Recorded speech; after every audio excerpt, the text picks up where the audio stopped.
Feliz sábado, hoy 13 de noviembre. Les habla el profesor Ramón Romero, quien les invita a los que nos ven por YouTube a que se suscriban a este canal y den a la campanita para que así otros más puedan recibir la bendición del mensaje predicando desde su casa. Así que los invito a los que nos ven por YouTube a que se suscriban a este canal y le den la campanita. Hoy es sábado 13 de noviembre, lección número 7, la ley y la gracia, para memorizar, porque no rechazo la gracia, porque si por la ley fuera la justicia, entonces por demás murió Cristo. Gálatas 2:21. Gracias, Padre, porque somos salvos por gracia, que no es de hombre, sino don de Dios, para que nadie se jacte ante ti diciendo conseguí la salvación, porque la salvación no se consigue por obedecer estrictamente la ley, sino por depender estrictamente de Cristo, que sí nos capacita para obedecer la ley por amor hacia Él y no por legalismo. En tu nombre te lo pedimos. Amén. Para hoy, sábado, segundo repaso.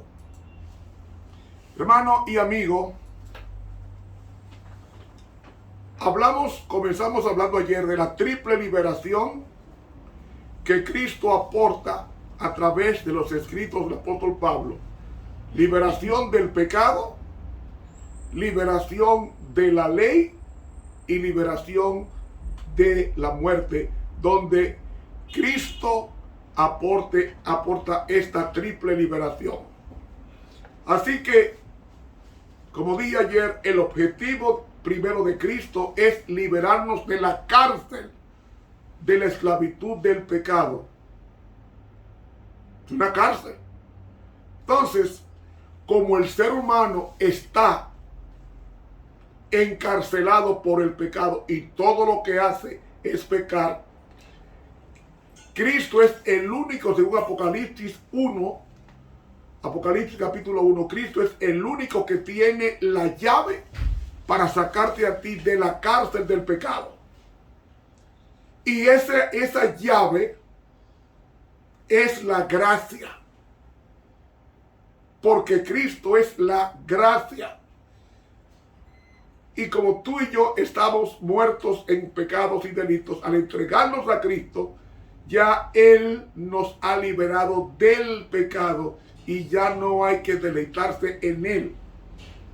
De ahí que como estamos metidos en una cárcel, la solución es posible por medio de la gracia. ¿Cómo así? En otras palabras, es la ley de amnistía. La ley de amnistía, que significa que la persona recibe el perdón, pero el perdón testifica que esa persona es culpable, pero la amnistía es la gracia que da Dios para que esa persona, al ser perdonada, vuelva a vivir una vida sin violación a la ley que violó. Por eso Dios dio un perdón global para que todo aquel que en Él cree no se pierda, mas tenga vida eterna. Entonces, amigos, ese es el sentido de la palabra justificación. Dice Romanos 5:1, justificados pues por la fe, tenemos paz para con Dios por medio de nuestro Señor Jesucristo. La palabra que usa como justificación es la palabra griega dikaiosine. Esa gracia constituye el centro del Evangelio. Y a medida que la gracia se añade a la liberación de la condenación de la ley reprueba el pecado, condena el pecado, pero no proporciona la fuerza necesaria para evitarlo. Es decir, la ley no me puede hacer otra cosa que mostrarme, como dice Santiago. La ley de Dios es como un espejo. El espejo te muestra como tú eres. No te peina, ni te lava la cara, ni te arregla con aliño el cuerpo, con la ropa. Lo que hace la ley es revelar lo que tú eres, pecador. Pero como la ley no te puede perdonar, entonces Él te manda a Cristo, que sí te puede perdonar. Así que en nuestro estado actual, esa condición de caída crónica suscita desánimo en la persona, pero Cristo nos libera de la ley de dos formas. Primero, en el sentido de dar salida a la conciencia de nuestro fracaso para que no nos dejemos hundir en ella, y en el sentido de apartarnos de un cumplimiento de la ley como pretexto de justicia propia, mostrándonos esta gracia, la vía de escape ante estos dos peligros. La depresión es humana, pero la gracia de Dios es divina. ¿Por qué la gente se mata? Hay diferentes razones por las cuales una persona se suicida. Pero una de ellas es el sentimiento de culpa. Ahí está la ley. ¿Por qué la persona decide suicidarse? Porque no acepta que hay una gracia para ella. Ven, la ley sin gracia es imposible. La ley me condena, yo robé y ahora me andan buscando para matarme. Y ahora que yo digo a la gente, y que yo digo a mi familia, que yo digo a mis hijos, y que yo digo, entonces yo resuelvo esto. ¡Pah! Y se da un tiro en la cabeza.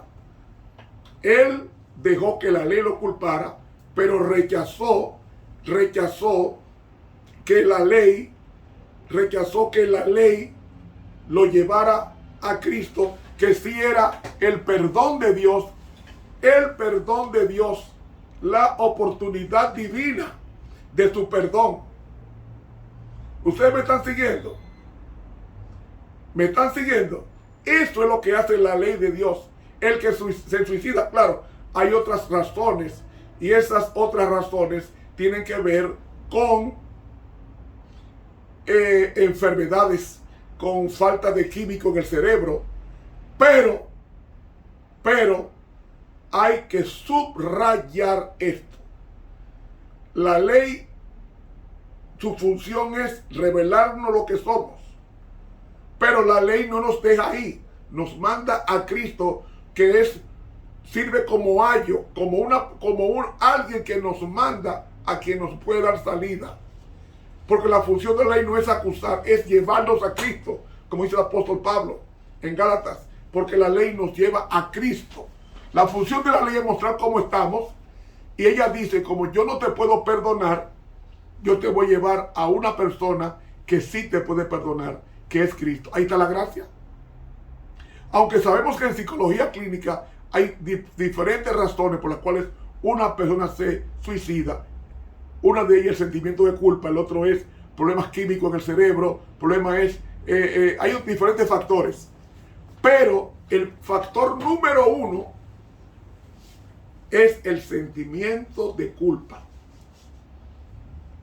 Ahí viene la depresión, el poco deseo de vivir, nada le llama la atención, no le da deseo de comer, no le da deseo de salir, y entonces la gente se en sí misma y toma resolución suicidándose. Y el propósito de la ley no es que nos suicidemos, sino que nosotros vayamos al que sí puede ponernos en armonía con la ley, porque la ley es nuestro ayo. ¿Qué es un ayo? Es una niñera. La niñera nos lleva a Cristo, y Cristo nos pone con su perdón en armonía con su ley violada. ¿Me van siguiendo, mis hermanos? Así que Cristo nos ofrece, nos promete la liberación de la muerte, ofreciéndonos la vida eterna, que es Él. El que tiene al Hijo tiene la vida. Y como otras veces yo he dicho, la vida no es respirar. Hay muchos enfermos terminales que están con un pulmón mecánico que están respirando, pero si tú le quitas el pulmón mecánico, la persona muere. La persona muere. Pero los animales respiran, pero no tienen vida. ¿Cómo así, Romero? ¿Usted está hablando de un disparate? No, es que la Biblia dice que Cristo es la vida. El que tiene al Hijo tiene la vida. Los animales no tienen en su raciocinio, porque no lo tienen, porque Cristo puede ser captado por el raciocinio, y el único ser que es racional es el ser humano y también el ser angelical. Pero el único que tiene razón, el único que tiene la vida y que es la vida es Cristo. Por tanto, el que recibe a Cristo está recibiendo la vida. Y al recibir la vida, está recibiendo la gracia. Y al recibir la gracia, está recibiendo la ley, que es vida y que es gracia. Como leímos ayer.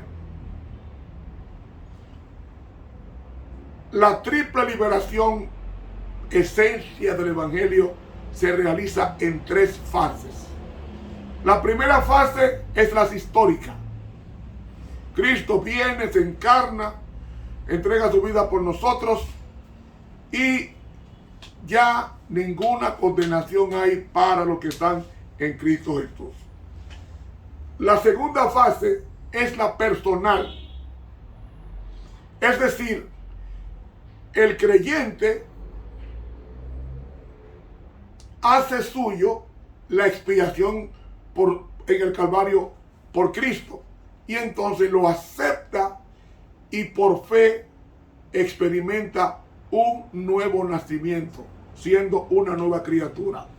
Y la tercera fase es la espiritual, que es la que el Espíritu Santo produce en nosotros sus frutos de liberación progresiva del pecado y como consecuencia la ley que nos condena. Así que, mis hermanos,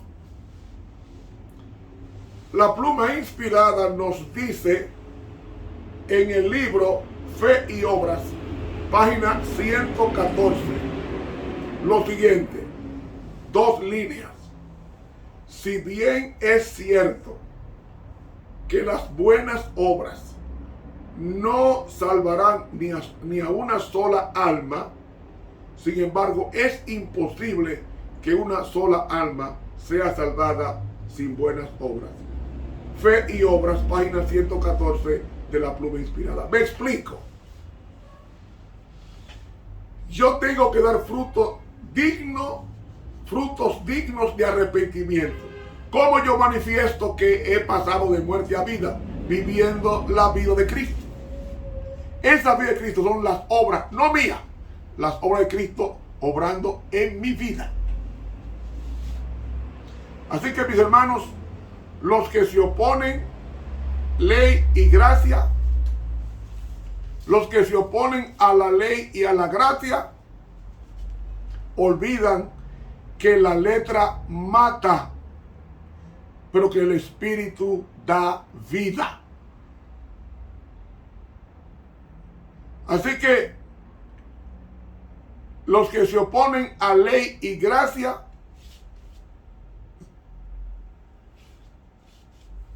olvidan que la letra mata y que el Espíritu da vida. Y se refieren originalmente a la misma ley. La primera, aludiendo a su frialdad jurídica, y la segunda, a su dinámica espiritual. Y al ver la ley en oposición absoluta a la gracia, es teológicamente absurdo, porque ambas, tanto la ley como la gracia, vienen de Dios. Y este da su ley a su pueblo liberado. ¿Cuándo fue que Dios dio la ley? ¿Cuando estaba en Egipto o cuando estaba en el Sinaí? Cuando el pueblo fue liberado de Egipto, entonces le dio la ley. Cuando nosotros somos liberados del pecado por la confesión y arrepentimiento, entonces Cristo nos da la ley y nos pone en armonía con ella. Así que ¿Por qué Dios dio la ley de Dios a un pueblo liberado de Egipto? Para ayudarle a permanecer libre en su camino hacia la Canaán prometida y llevarlo cada vez más cerca de su ideal. De ahí que la ley fue dada para que la gracia se buscase. La gracia fue concedida para que la ley se practicase. Ahora, una faceta esencial de la ley de Dios demuestra hasta qué punto está impregnada la gracia. Por ejemplo, en el Antiguo Testamento, el ritual de los sacrificios era un recordatorio constante de que la reconciliación con Dios y el perdón de los pecados son todavía posibilidades.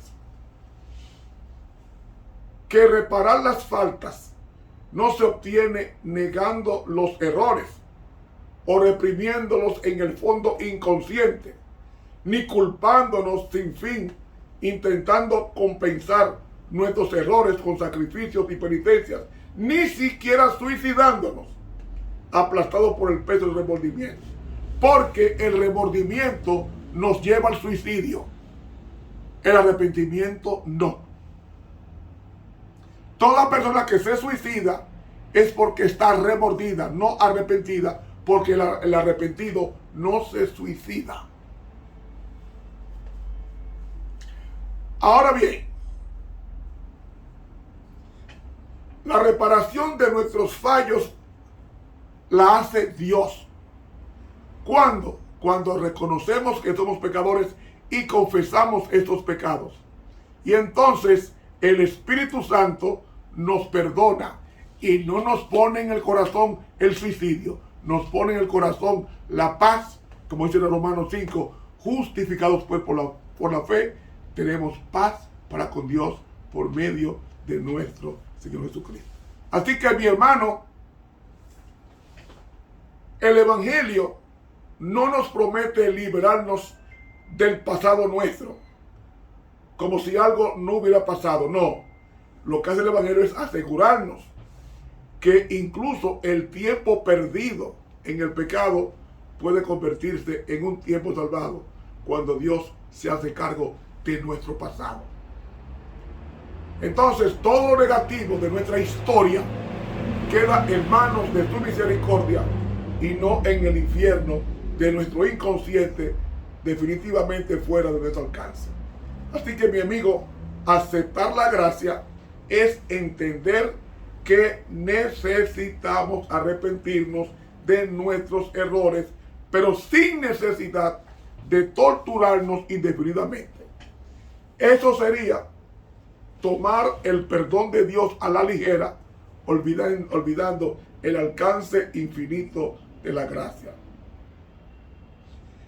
Porque si Dios nos ha liberado del peso aplastante del pecado, también puede liberarnos de la consecuencia espiritual y de la psicológica, tanto actual como futura. Así que el Evangelio de la gracia de Dios, es decir, de su amor y acción, se revela no solo en el hecho de perdonar nuestros errores, sino también el de ayudarnos a superar, a no repetir esos errores. Por eso, respetar su ley no es un medio para ganar el cielo, sino el resultado de aceptar la salvación hasta sus últimas consecuencias. Amigo, podríamos decir que a través de su ley y de su gracia, Dios divide nuestra historia en dos partes. Antes de que yo interviniese en tu vida, tú eras esclavo. Ahora, si dejo de intervenir, seguirás siéndolo. En cambio, si me aceptas en tu vida, un día serás por fin verdaderamente libre. Así que aceptar la gracia no es abandonar la ley. No es abandonar la ley. aceptar la gracia es aceptar su ley. Y lo voy a decir por qué. Porque Jesús dijo, separados de mí, nada podéis hacer, en Juan 15:5. De ahí que la fe verdadera comporta una dimensión afectiva que podríamos llamar confianza, podríamos llamar fidelidad, y una dimensión espiritual que implica la unión profunda de una vida con otra. Así que la fe de la que hablamos supone, aparte de estar de acuerdo con Cristo, una adhesión total a su ser, una mezcla de convicción, de confianza, de comunión. Así que podríamos definir la fe como convicción, podríamos definirla como militancia, podríamos definirla como comunión con Dios. Porque la fe verdadera conlleva necesariamente el deseo de hacer la voluntad de Dios. Los demonios tienen fe en Dios, pero no obedecen, dice Santiago. Entonces, fe es obedecer lo que Dios ha revelado en su palabra. Un famoso rabí, el Sinlai, enseña que 613 mandamientos fueron formulados por Moisés, 365 negativos como los días del año y 248 positivos como los miembros del cuerpo humano. David los redujo a 11, como está escrito: Jehová, ¿quién habitará en tu tabernáculo? ¿Quién morará en tu santo monte? En el Salmo 15, el que anda en integridad y hace justicia, habla verdad en tu corazón, no calumnia con tu lengua, no hace mal a tu prójimo, ni agravio a tu vecino. El que desprecia al que Dios te desaprueba, honra a los fieles del Señor, que aún jurando en daño tuyo, por eso no cambia.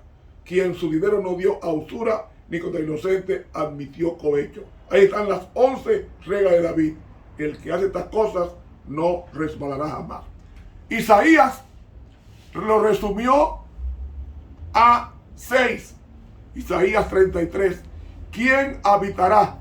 El que en el fuego eterno, el que camina en justicia, habla rectitud, rehúsa las ganancias de violencia, sacude sus manos para rechazar el soborno, tapa su oído a propósito de sanguinarias, cierra los ojos para no ver cosas malas, y a este habitará en las alturas. 6 baluartes de roca serán su refugio. Miqueas redujo los preceptos a 3. En Miqueas 6:8. ¿Qué pide Dios de ti? Hacer justicia, amar misericordia y andar humildemente ante Dios. Isaías redujo la ley en 2. En Isaías 56:1. Guardad el derecho y practicar la justicia. Y Habacuc resume la ley en uno solo: el justo por la fe vivirá. Habacuc 2:4, que podría traducirse como: el justo vivirá por la comunión con Dios.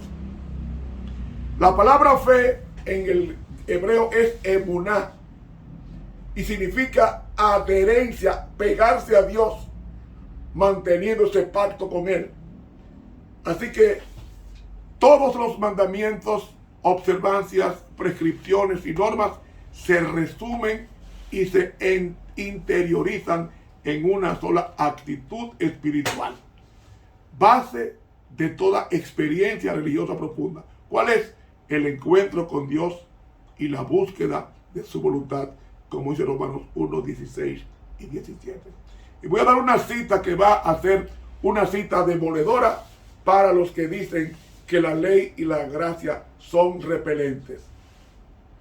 Porque lo que dice la pluma inspirada en el libro Palabras de Vida del Gran Maestro, página 99. Oiga lo que dice la pluma inspirada. Nadie puede presentar correctamente la ley de Dios sin el Evangelio. ¿Por qué dice ya eso? Porque el Evangelio es para convencernos de que hemos violado la ley. ¿Por qué Cristo vino? Porque Adán violó la ley, pecó. Nadie puede presentar correctamente la ley de Dios sin el Evangelio. Ni el Evangelio sin la ley. Atención ahora. La ley es el Evangelio resumido. ¡Wow! La ley es el Evangelio resumido. Y el Evangelio es la ley desarrollada. ¿Ven que hay una íntima asociación entre la ley y el Evangelio, que es la gracia? La ley es la raíz, el Evangelio su fragante flor y fruto. ¡Wow! ¿Quiere que lo repita? Nadie puede presentar correctamente la ley de Dios sin el Evangelio, porque el Evangelio es la gracia. Ni el Evangelio sin la ley. La ley es el Evangelio sintetizado o resumido, y el Evangelio es la ley desarrollada. La ley es la raíz, el Evangelio su fragante flor y fruto. He leído del libro Palabras de Vida del Gran Maestro, página 99 de La Pluma Inspirada. El Evangelio es la gracia de Dios. La ley es el espejo de Dios. Si nosotros queremos estar en el cielo, tenemos que aprender a vivir su ley por gracia. Porque la gracia nos capacita para obedecer la ley, no para ser salvo. Ya yo fui salvo en el Calvario, pero lo obedezco como fruto digno de arrepentimiento. ¿Arrepentimiento de qué? De seguir violando la ley de Dios. Mis hermanos, que Dios nos bendiga. Que pasen un feliz sábado. Estuvo con ustedes tu profesor Ramón Romero.